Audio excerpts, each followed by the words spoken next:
Hello everyone. இன்னைக்கு லெசன்ல daily இங்கிலீஷ்ல பேசுறதுக்கு தேவைப்படுற கொஞ்சம் சென்டென்சஸ் பார்க்கலாம். முக்கியமா நான் வந்து பழைய மாதிரி இல்ல, நான் ஒரே மாதிரி இல்ல இப்படிலாம் சொல்லுவோம்ல, அந்த மாதிரி எல்லாம் சொல்றதுக்கு எப்படி எல்லாம் சொல்லலாம் அப்படினு சொல்லிட்டு பார்க்கலாம். ஃபர்ஸ்ட் ஒன், யாராவது நம்ம கிட்ட பேசும்போது கொஞ்சம் ரொம்ப வந்து நம்ம கிட்ட உரிமை எடுத்துக்கிட்டு ரொம்ப அதிகாரமா ஏதாவது பேசுறாங்க அப்படினா பழைய மாதிரி எல்லாம் என்னை நினைக்காத, என்னை ஒரே மாதிரி நினைக்காத அப்படினு சொல்லுவோம்ல. முந்தி மாதிரி நினைச்சிட்டு நீ இப்படி ஓவரா பேசாத, நான் அந்த மாதிரி எல்லாம் இல்ல இப்போ அப்படினு சொல்லுவோம்ல. சோ அந்த மாதிரி இல்ல, நான் ஒரே மாதிரியா இல்ல அப்படினு சொல்றதுக்கு ரொம்ப சிம்பிளா இங்கிலீஷ்ல I am not the same, I am not the same அப்படினு சொல்லிடலாம்.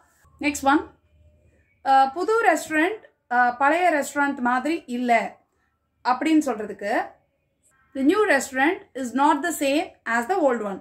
அதாவது பழையது மாதிரி புதுசா உள்ளது இல்ல அப்படினு சொல்றதுக்கு the new restaurant is not the same as the old one அப்படினு சொல்லிடலாம். நெக்ஸ்ட் ஒன், கொஞ்சம் வீட்டில் வந்து கொஞ்சம் வேலையெல்லாம் பார்த்தோன்னே, ரிப்பேர் வேலையெல்லாம் பார்த்தோன்னே வீடு வந்து பழைய மாதிரி இல்லை, ஒரே மாதிரியா இல்லை, இப்போ கொஞ்சம் வேற மாதிரியா இருக்கு அப்படிலாம் நம்ம சொல்றதுக்கு after renovation the house is not the same. After renovation the house is not the same அப்படின்னு சொன்னா, ரெனோவேஷன் அப்படிங்கிறது இந்த மாதிரி ரிப்பேர் வேலை பார்க்கறது, கொஞ்சம் ஏதாவது உடஞ்சதெல்லாம் சரி பண்றது, இந்த மாதிரி கொஞ்சம் எக்ஸ்ட்ரா வேலை பார்க்கறது, அதை தான் வந்து ரிப்பேர் வேலைலாம் பார்ப்போம், அதை தான் வந்து ரெனோவேஷன் சொல்றோம். நெக்ஸ்ட் ஒன், மே மாதம் இருக்கிற வெதர் டிசம்பர்ல இருக்கிற மாதிரி இருக்காது. நம்ம வந்து இதை வெதர்னு சொல்லணும், நிறைய பேர் கிளைமேட்னு சொல்லுவாங்க, அதுதான் நம்ம யூஸ்வலாக பேசும்போது கிளைமேட் வேற மாதிரி இருக்குன்னு சொல்லுவோம், பட் அது வெதர்னா சொல்லணும். பட் இப்போ புரியறதுக்காக நான் சொல்றேன், நம்ம மோஸ்ட்லி வந்து கொஞ்சம் சூடா இருக்கு குளிரா இருக்கு அப்படின்னா அதெல்லாம் வந்து கிளைமேட் வந்து வேற மாதிரி இருக்கு அப்படின்னு சொல்லுவோம்ல. ஸோ அதை தான் நம்ம இப்போ சொல்ல வரோம். மே மாதம் இருக்கிற வெதர் டிசம்பர்ல இருக்கிற மாதிரி இல்லை அப்படின்னு நம்ம சொல்லணும். ஆப்வியஸ்லி இருக்காது, ஏன்னா டிசம்பர்னா வின்டர், ஸோ மே வந்து சம்மர்ல இருப்போம், ஸோ வித்தியாசமாக தானே இருக்கும். ஸோ அப்படி சொல்றதுக்கு the weather in December is not the same as in May, இல்லனா the weather in May is not the same as in December அப்படின்னு சொல்லிடலாம். நெக்ஸ்ட் ஒன், 5 வருஷத்துக்கு முன்னாடி பார்த்த மாதிரி நான் இப்போ இல்லை, அதாவது நான் என்னோட குணம்லாம் மாறிடுச்சு, 5 வருஷத்துக்கு முன்னாடி பார்த்த பழைய ஆள் நான் இல்லை அப்படி சொல்லுவோம்ல, அந்த மாதிரி சொல்றதுக்கு I am not the same person I was 5 years ago. I am not the same person I was 5 years ago அப்படின்னு சொல்லலாம். நெக்ஸ்ட் ஒன், நம்ம ரெண்டு பேரோட கருத்தும் ஒத்து போகல, நம்ம ரெண்டு பேரும் சொல்ற விஷயமும் ஒண்ணு கிடையாது அப்படின்லாம் சொல்றதுக்கு we are not on the same page.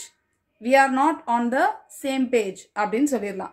Next one, இப்போ ஒரு கான்ட்ராக்ட் இருக்கு, அந்த கான்ட்ராக்டோட காப்பியை பார்த்துட்டு இது ஒரிஜினல் மாதிரி இல்ல, ஒரே மாதிரி ஒரிஜினல் மாதிரி ஒரே மாதிரியா இல்ல அப்படின்னு நம்ம சொல்லணும். ஸோ அப்படி சொல்றதுக்கு the contract is not the same as the original. the contract is not the same as the original அப்படின்னு சொல்லலாம். நெக்ஸ்ட் ஒன், காஃபி குடிக்காம நான் நானாவே இருக்க மாட்டேன் அப்படின்னு நம்ம சொல்லுவோம்ல, நான் வந்து வேற மாதிரி ஆயிடுவேன், காஃபி குடிக்கலன்னா அவ்வளவுதான் பயங்கர டென்ஷன் ஆயிடுவேன், நான் வந்து நானாவே இருக்க மாட்டேன் அப்படிலாம் சொல்லுவோம்ல, அந்த மாதிரி சொல்றதுக்கு கூட நம்ம I am not the same person without my morning coffee அப்படின்னு சொல்லலாம். ஸோ இதுக்கும் நம்ம சேம் பர்சன் சொல்லலாம். So I am not the same person without my morning coffee. காலையில காஃபி குடிக்காம நான் நானா இருக்க மாட்டேன். I am not the same person without my morning coffee. இப்போ ஒரு குட்டி குவிஸ், நான் தமிழ்ல சொல்றத இங்கிலீஷ்ல டிரான்ஸ்லேட் பண்ணி காமெண்ட் பண்ணிருங்க. ஃபர்ஸ்ட் ஒன், நான் பழைய மாதிரி இல்லை. நெக்ஸ்ட் ஒன், ரிப்பேர்லாம் பார்த்ததுக்கு அப்புறம் வீடு பழைய மாதிரி இல்லை. நெக்ஸ்ட் ஒன், 5 வருஷத்துக்கு முன்னாடி இருந்த மாதிரி இப்போ நான் இல்லை. இதை டிரான்ஸ்லேட் பண்ணி காமெண்ட் பண்ணிருங்க.